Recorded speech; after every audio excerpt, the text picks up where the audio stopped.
అందరికీ praise lord. దేవుని నామానికి మహిమ కలుగును గాక. మీరందరూ బాగున్నారు కదా? మీరు పెడుతున్న ప్రతి ప్రార్థన రిక్వెస్ట్కి అనేది మేము ప్రార్థన చేస్తున్నాం. మా ఆశ అంతా ఒకటే, ఎక్కడైతే మీరు తృణీకరించబడ్డారో, ఎక్కడైతే వెలివేయబడ్డారో, ఎక్కడైతే గుండెలు పగిలేలాగేడ్చారో అదే స్థలాల్లో నా ప్రభు మీ అందరిని హెచ్చించబోతున్నారు. విశ్వాసముతో ప్రార్థన చేయండి. ఘనమైన విజయాలు ఖచ్చితంగా మీరు అందరూ అనుభవిస్తారు. God bless you all. ఈరోజు దైవజనుడిగా ఈ ప్రాముఖ్యమైన మాటను మీతో పంచుకోవడానికి ఆశపడుతున్నాను.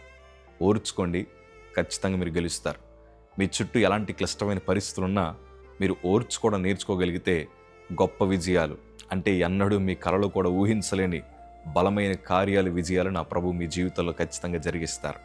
దేవుని వాక్యంలో నాకు చాలా ఇష్టమైన మాట, ఆదికాండము 50వ అధ్యాయము 20వ మాట చదవగలిగితే, మీరు నాకు కీడు చేయి ఉద్దేశించరు గాని నేటి దినమున జరుగుచున్నట్లు, అనగా బహు ప్రజలను బ్రతికించున్నట్లుగా అది మేలికే దేవుడు ఉద్దేశించను.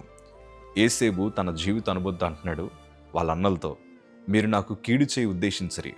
ఎంత కీడు చేశారంటే, ఏసేబు బ్రతుకుండగానే తన కుటుంబం అంతటికి కూడా ఏసేబు చనిపోయాడని ప్రచారం చేశారు.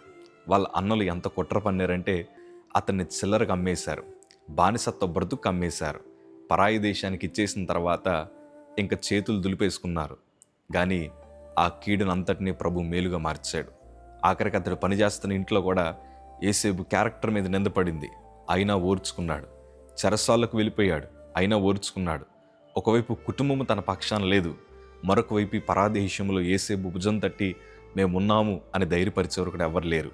అయినను ఏసేబు ఓర్చుకున్నాడు. 17 సంవత్సరాలకి గుంటలో త్రోయబడ్డాడు. 13 సంవత్సరాలు బానిసత్వ బ్రతుకుని జీవించాడు. కానీ 30వ సంవత్సరం వచ్చేసరికి ఎవ్వరూ ఎక్కలేనంత ఉన్నతమైన సింహాసనం పైన నా ప్రభు కూర్చోబెట్టారు. దానికి గల కారణం ఏంటో తెలుసా? ఓర్చుకున్నాడు. దేవుడు తనకిచ్చిన వాగ్దానాన్ని ఏనాటికైనా నెరవేరుస్తాడని ప్రభు వైపు చూస్తూనే బ్రతికాడు. ఎన్ని శ్రమలు వచ్చినా, ఎన్ని బాధలు వచ్చినా తన కంట్రోల్ తప్పకుండా చాలా జాగ్రత్తగా బ్రతికాడు. గనకే దేవుడు అంత ఉన్నతంగా దీవించాడు. ఈరోజు నీ చుట్టూ అనేక మంది నిన్ను మోసం చేస్తున్న వారు ఉండొచ్చు, నిన్ను గాయపరిచేవారు ఉండొచ్చు, నిన్ను తృణీకరించి నిన్ను అనేక మంది మధ్యన చులకనగా మాట్లాడుతున్న వారు ఉండొచ్చు. అంతెందుకయ్యా, నిన్ను చేతకనవాడిగా చూడొచ్చు. అమ్మ తల్లి, నీ కుటుంబం ఎందుకు పనికిరాని కుటుంబంగా 10 మంది నీ చెవిలో మాట్లాడుతూ ఉండొచ్చు. అయినను ఓర్చుకోండి. ఎందుకంటే వాగ్దానం చేసిన దేవుడు నమ్మదగిన దేవుడు.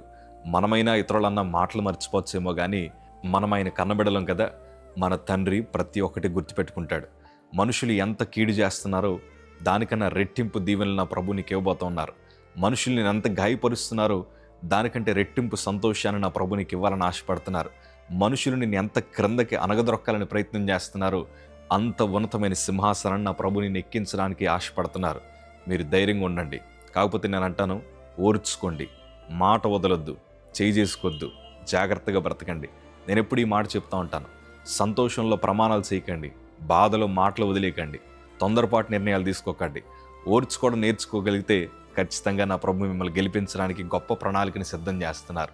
ఈరోజు నేను సేవకుడిగా ఎన్నో సంవత్సరాలు ఓర్చుకున్నాను. 7 సంవత్సరాలు ప్రభు మందిరంలో పడి ఏడ్చాను. దానికి తగిన ప్రతిఫలాలు ఈరోజు మేము అనుభవించగలుగుతున్నాం.